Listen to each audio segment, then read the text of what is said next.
first, Jane is looking rather sparkly today. Yes. Did you get something precious back over the Yes, weekend? I did. My engagement ring is back on my finger. Very smart. It was chafing a little bit. It was a bit tight. Was it? You know, you know what it's like. Nothing like a chafing ring, is there? And she's off! There's only so much lubricant you can put on in one day. So now it's made a little bit bigger and it's just been slightly altered and I love it. It's like, I'm so excited. You're very happy today. Yes, I am very happy because my young man is also back from Canada. All right, my old git. He's back from Canada, so I'm going to see him later. Yeah! How lovely. Well, it's not the only thing that's making a bit of a return. Ms. Nolan, any news for us? Yes, me and my sisters are getting back together and touring later on in this year. Yeah, singing, dancing, getting the old spandex on. Yeah. Getting in the mood? Getting in the mood. There we are. Yeah, I can't tell you, it's so excited and so nervous at the same time. I can't tell you, but it's going to be great, I think. It's going to be amazing. It's going to be a good old girls' night out, absolutely. How was your weekend, Jackie? All by the seaside, lovely weather, you know, sand castles, bouncy castles, that was just David. And also, can I just say well done to Andy Murray, the first Brit to win at the Queen's Club in 70 years. Won the Aegon Championship, so fingers crossed for Wimbledon. Yes. Wouldn't that be amazing? And fingers crossed for Mr. Spain, because he's sitting watching this from his hospital room, waiting to have his operation today. He's got a small op coming up for a hernia. So it won't be well, so good luck, darling. Nurse Nancy on hand. I know, I've got to do all that now until I get my nurse's hat on. We'll like that. You will. One of them you can borrow. Oh, thank you.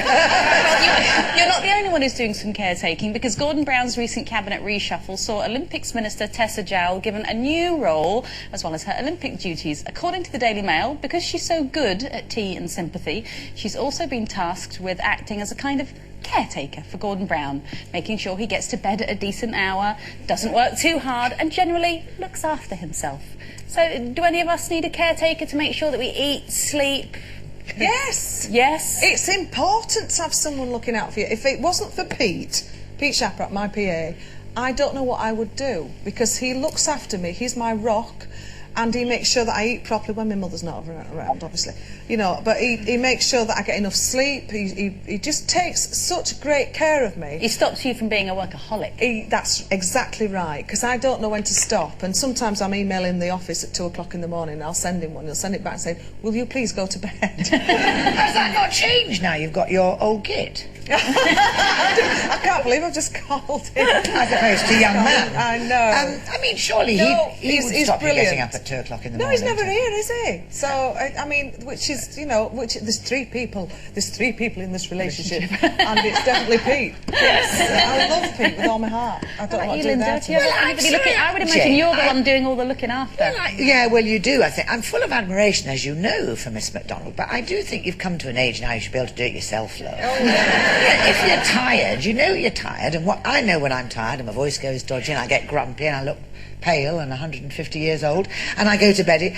Why Gordon Brown doesn't know when to go to bed is beyond me. Because he's a workaholic. He's got too much to do. But if you know there's one. But again, you should be able to tell whether work. Nothing wrong with being workaholic, but you're not going to do your work well if you don't look after yourself. Surely you know when you're under par. Well, no, because you don't. You just keep going. You're like a horse, aren't you? And then somebody will say, hang on a minute, just stop right there. And somebody should have done that to you. Well, no, they didn't. And I carried on. And here I am now. No, but I do it for I suppose I do it, in essence, I do it for my children. I probably don't know when to stop, and I do look after them, and then other people point out to me that I'm not doing them any favours by, caring too much. I mean, caretaker, it's nice having somebody that cares, you know. I think of all the people I know, obviously family, but Ray is the one that I know genuinely out of everyone cares if he thinks I'm working too hard or I'm too tired. He'll be the one that'll say, look, just have a break now, because he genuinely cares about me. Whereas not many people do.